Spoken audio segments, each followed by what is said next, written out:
Hey everybody, Charlie 902 here. Welcome back to Disco Elysium. When we last left off, we had our friend here, Kim Kitsuragi. He gave us some realms to pawn so that we could pay off our debt to the hostel here and basically stay here another night. Now from now on we have to pay nightly. I think it's 20 real a night. We've got 12.22 you can see down there by the time. And it's 23:30. I think Kim's going to try to go to bed, and we got a few things we want to try to accomplish without Kim. There's an individual that we need to talk to down in front of the Whirling in Rags between here and the Threat store. We want to try to take the boots off of the cadaver, and I think that's it for now. There may be some other things we want to try to get done at nighttime, but we'll see what we can do without Kim here. So I think if we try to go to bed or walk towards our bed, he should go to bed as well.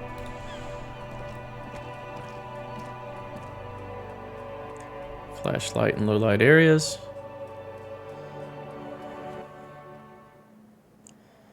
Okay, let's go towards our room. Last time we did this, he invited us out on the balcony to do a debrief.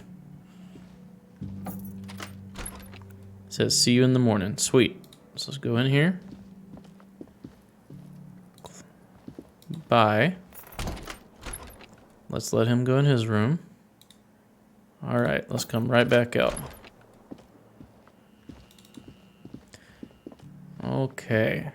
Let's go downstairs.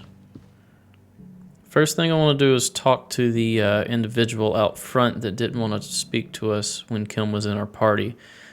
Yeah. Something of a racial issue there.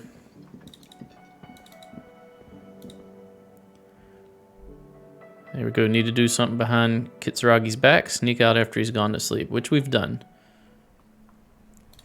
I don't want to stay out too late tonight. I don't know if there's a detriment to not getting enough sleep. The individual's not here. Looks like the only option we have is to speak with him when Kim is with our party, so maybe we just have to pass some speech checks.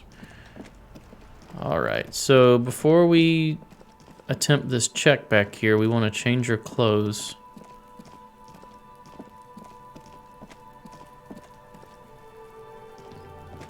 Alright, let's take a look at our clothes. We want interfacing, I believe. Let's check our character sheet. It's either hand-eye coordination or interfacing. We do have a level up. Okay. Let's check our clothes. Hat, reaction, esprit de corps, conceptualization, physical, electrochemistry, suggestion. Leave the bag. I think we have gloves that are better. No, that's electrochemistry. That's interfacing, which we want. And savoir-faire is -1, but I don't think we'll need that. Okay. What does our journal entry say? Find money and rent. 20 real by 2100 each night.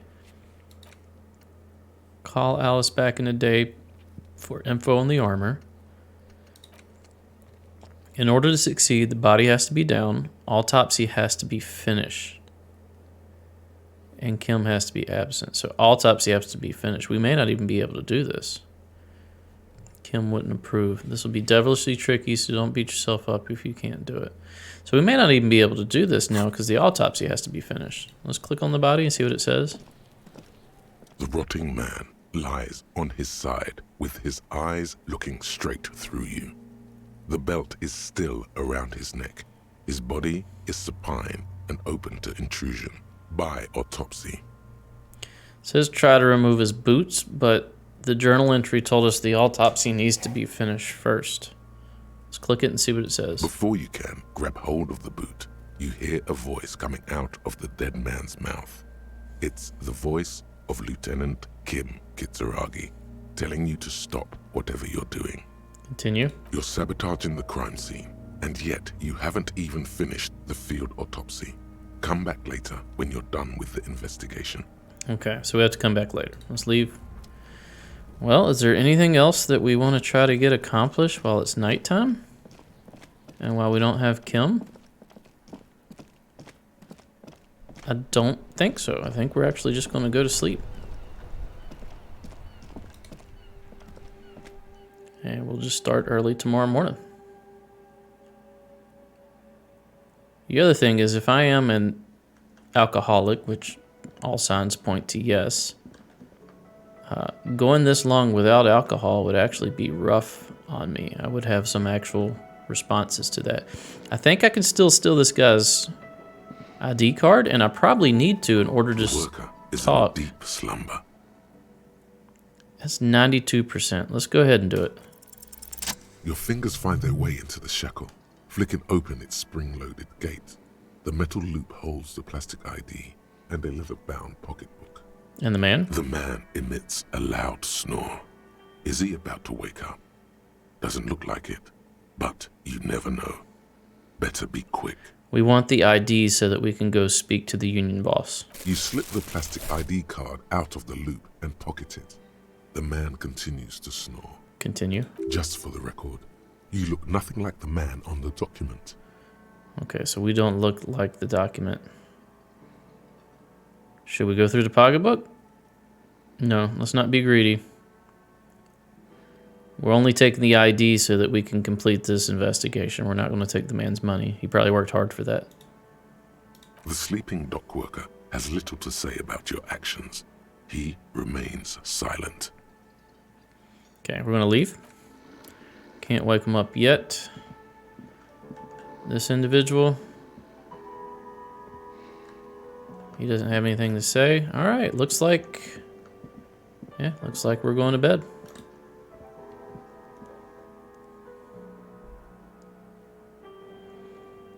Equip a plastic bag, collect bottles, and sell them at Frit. I will definitely do that because we need at least right around 8 reals so that we can sleep tomorrow night. Let's go in here. Where is my bed? Is it this couch? Can we get into here? This is Kim's room.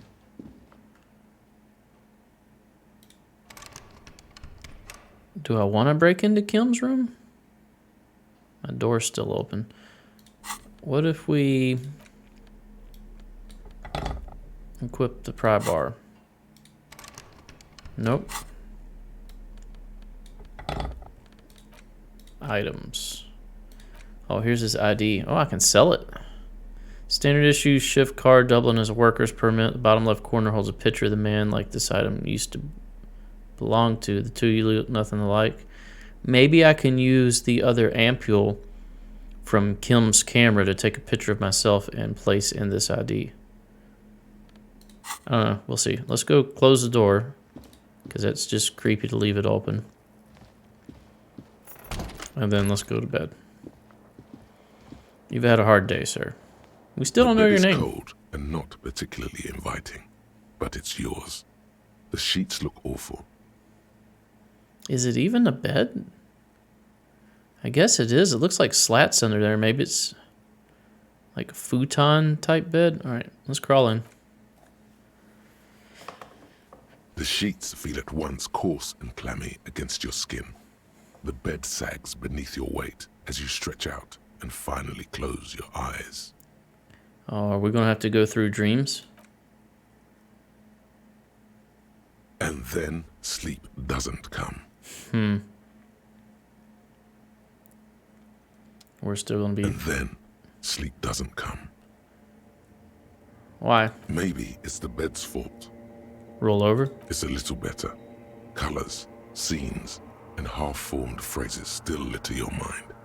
Part of you is still trying to solve the case, isn't it? Of course it is. Who killed him? Who? Something to do with, what was it that the lieutenant said? Union? And it's gone again. Your thoughts lost between the slowing brain waves. No more thoughts. Fall asleep now. Your breathing steadies. A great silence washes over you until your eyelids twitch in your sleep and images start forming. Okay. This is going to be traumatic.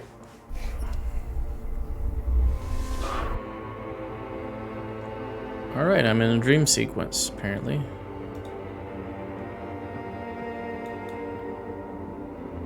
And I have to go towards the body. Wonder if Kuno's gonna be up here. Oh, is it a disco ball?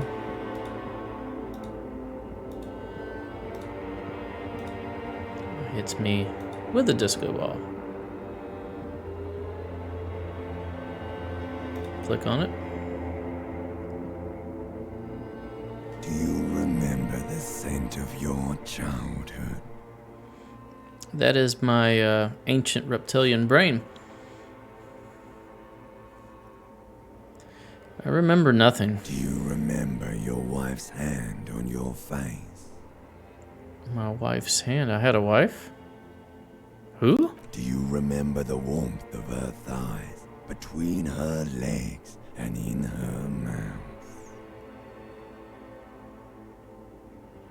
Did she leave me or did I leave her? Tell me what this is. I'm not answering before you tell me who you are. You know who I am. I'm the bad day. The one where you ask her, and then later in the streets wandering. It's the worst day of all time, Harry dear. And it's coming. She will hear about it on the phone. The bad day. One where you ask her. And then later in the streets wandering. My name is Harry? Reality will turn into a grotesque nightmare. This will be the last thing you did to her. Tell me, do you remember the love of your life? I'm assuming I blame myself, so I was probably the one who left. Oh no, funky baby, you stayed. It was the rest of it that left. While you just stood there, with one hand on the bottle, and the other on your dick, watching it go. Okay. Tell me, where are your friends? Human beings have friends, Harry boy. Where the hell are yours? I don't want to dwell on the past.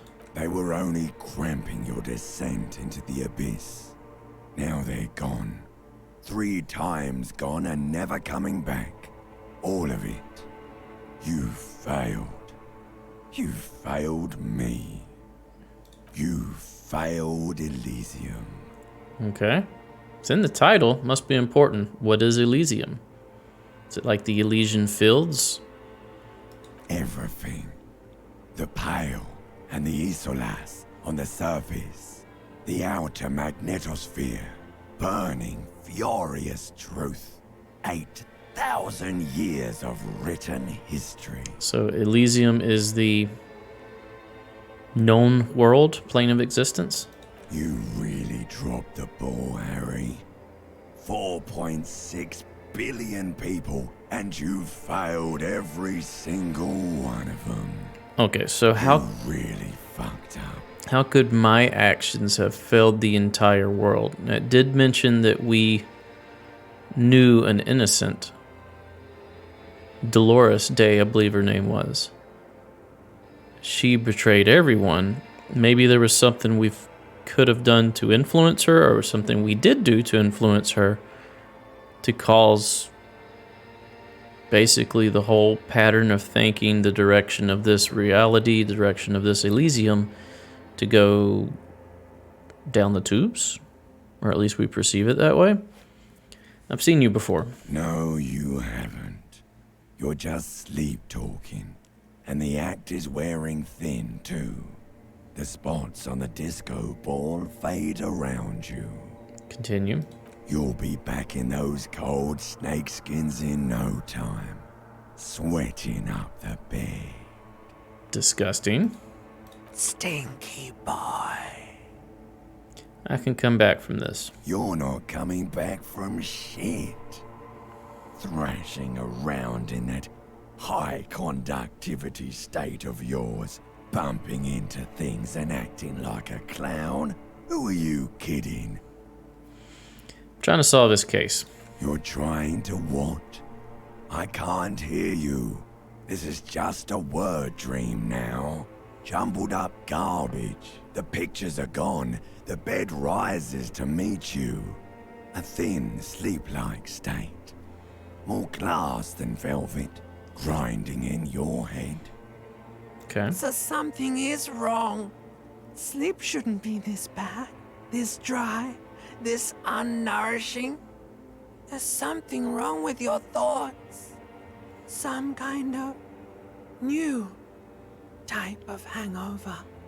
Yeah, it's not necessarily a chemical hangover from the alcohol. This is more of a hangover from something dramatic that's happened in our past, some type of life-altering event that's caused this downward spiral. Is there another type? Oh yes, party boy, and it's worse than the one before. Just think of the shit you saw. Here it comes too, so soon already. A silent alarm goes off in your head like clockwork, barely let you sleep at all. Time to get those clothes on, Harry. Time to go to work in the shit factory. Let's do it. Wonder if this is every night, if we're going to visit this dream, or is this just the first night? All right, there's our individual. This is a physical response. Good going, buddy. Is that how it's going to be now? Yes. Wait till you see the one with the chick in it. It's gonna be a good one. You feel even worse this morning than you did last night. What the hell is going on with me? You mean, why are you so tired? Too tired and down to even think? It is worrying, isn't it? You can't be a detective like this. Detectives need to be able to think. Why is this happening? It's just that your heart has finally pumped all the speed out of your system, Buster. Time to get some more. Is it? You're too weak to say no now. Waking up is the worst part. Maybe somewhere down the line you could decline.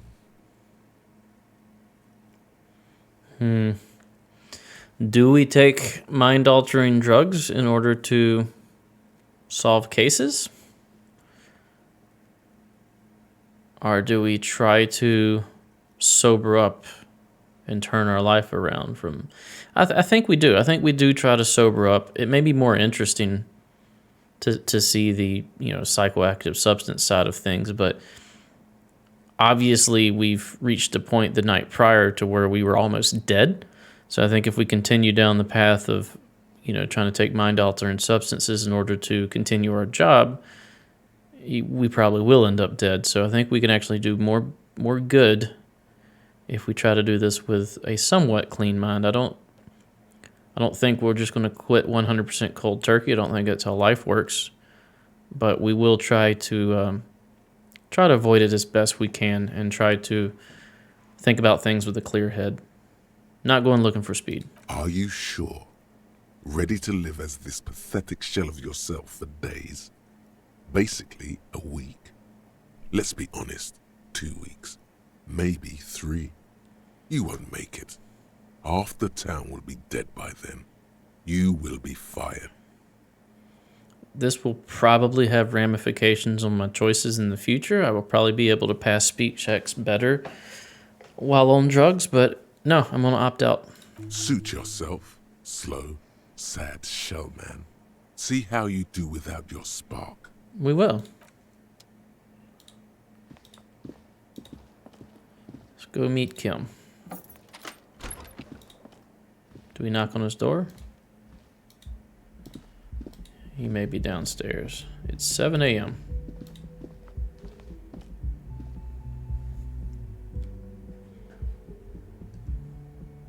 Zero 2, everyone's asleep.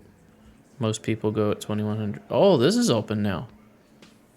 And Kim's around somewhere. There he is. There's the lady. All right, world state has changed. Let's hold tab down. Good morning, Kim. Let's go talk to Gart and see what's up today. You're still working on this bird. Can I help you? No, you can't. Let's talk to this lady. Just a moment, officer. And there's no public phones nearby? She's agitated and keeps pulling at the frayed edge of her blanket. The closest phone booth is down the coast. Sorry for the inconvenience, ma'am. It's fine, I understand. Thank you anyway. Now then, Good day. Is everything all right? please don't trouble yourself about me, sweetie. I was just hoping to make a call, but the Whirling's phone line isn't working. The union office probably has a phone, but I can't really get there or to the phone booth down the coast. And Gary's phone is dead too. Okay. What's wrong with the phone line? The manager was vague about it. Why would he be vague? This is something to look into later. Ask God, maybe. Yeah, it was damaged. Lieutenant Kitsuragi, may I ask what you needed to use the phone for, madame? To let the young woman who's house-sitting for us know that we may be delayed. Morel, my husband, and our friend Gary were supposed to get back by Monday night, but they're still missing, and I haven't heard from them. They're missing. I was also hoping she'd heard from Morel. Okay. Side quest? Oh, forgive me for not introducing myself. My name is Lena, and my husband and I are staying with our friend Gary just down the street, but I come here for tea when they're away. Okay. A little missing persons puzzle might just be the thing to take your mind off the hangover. Exactly. Yeah, has your husband gone missing before? That's just it. This isn't like him at all. He always plans his expeditions so carefully. Okay, well, we know from her name title that he's a cryptozoologist. What is he looking for in this area? Some type of urban legend? You have more important things to worry about. She glances out the window towards the bay. More important than a missing expedition? I don't know. Expeditions often lead to something interesting.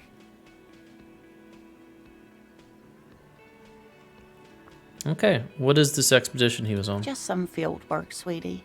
Morel is a highly trained scientist. He and his assistant Gary are studying an extremely rare species of insect. Okay, go on. But they should have returned by now. They were just going down the coast across the water lock to set a few traps. He said they'd be back on Monday. What could be keeping them? Well, we learned by talking to the waterlock guy that the waterlock's open on Wednesday, I believe. So maybe they're just stuck until the waterlock reopens. The water lock, that was broken. Ah, it's broken. Could this be it?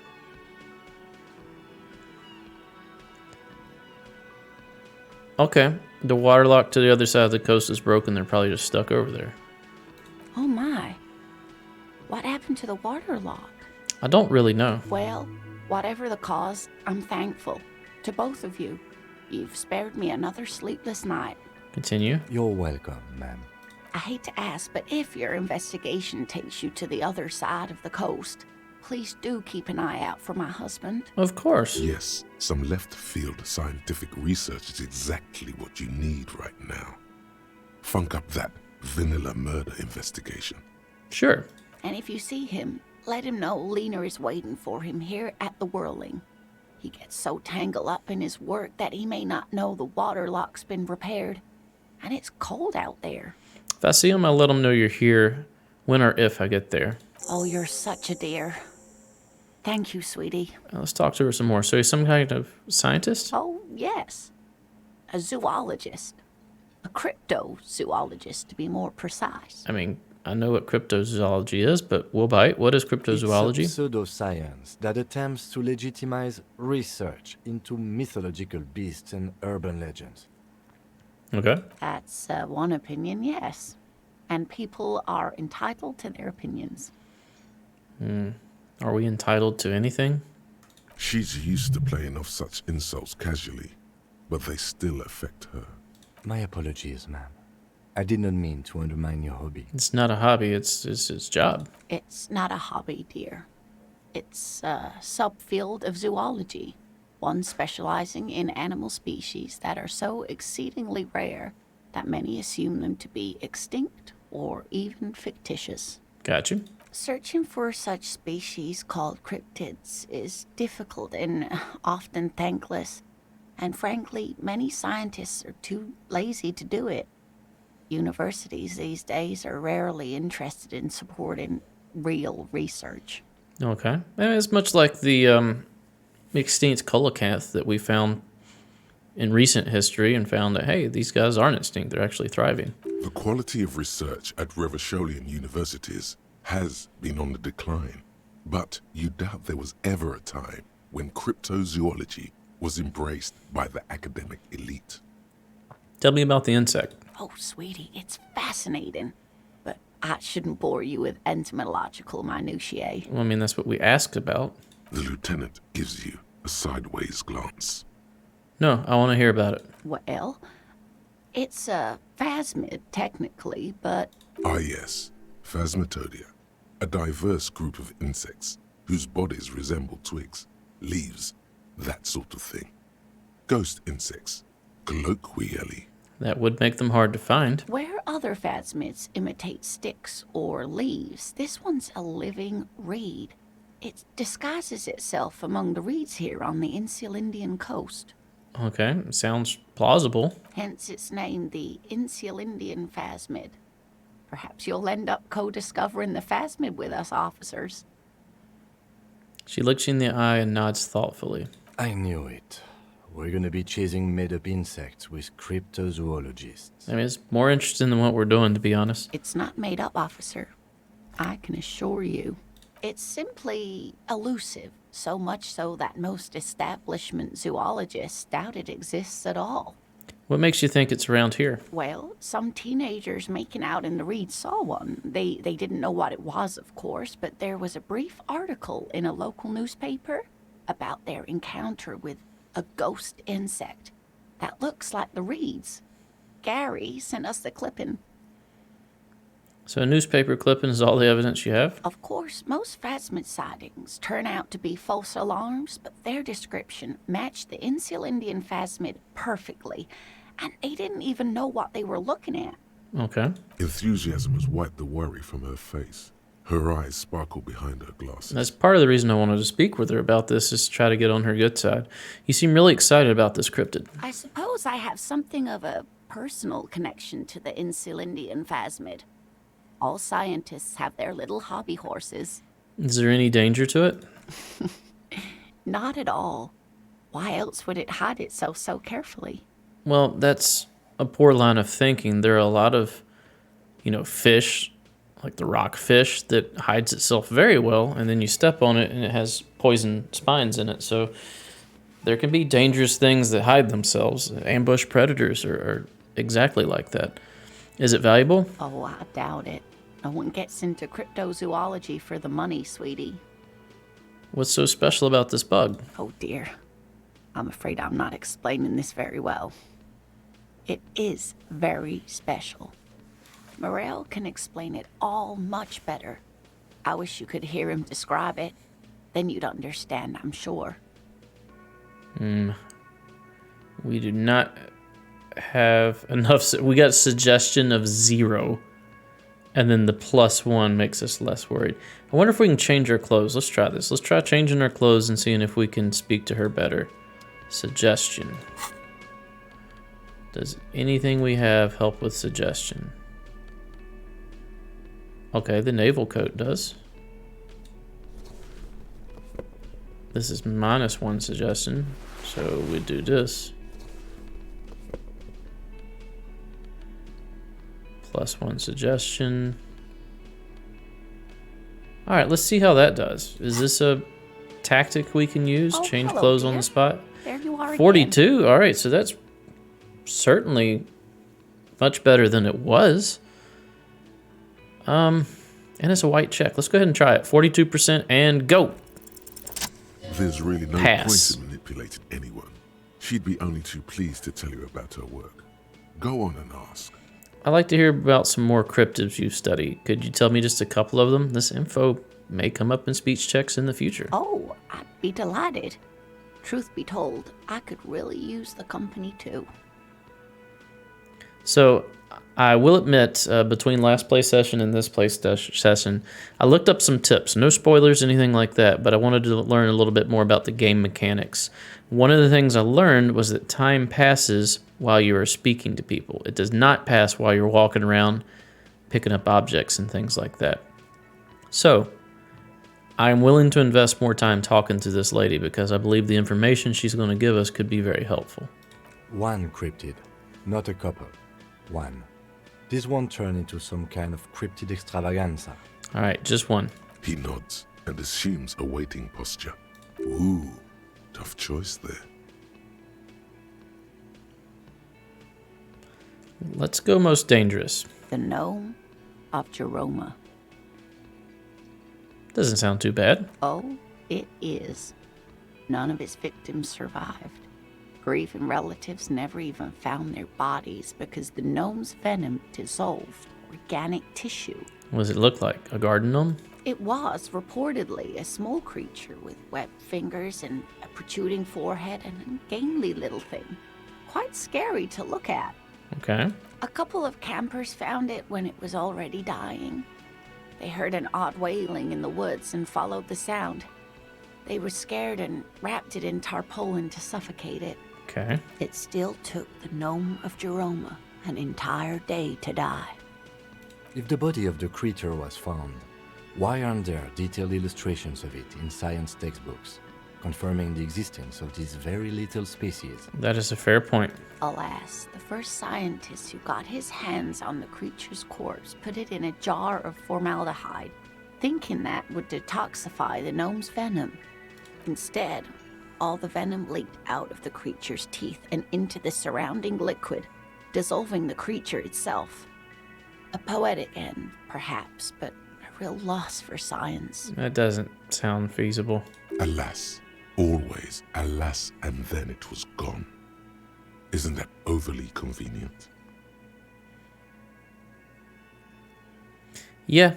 I understand your skepticism, but that's what happens with things that are rare and stand out. Their disappearance is most memorable, and they are least likely to be found again. All right, we've got to conclude. We told Kim we'd only talk about one. Of course, dear.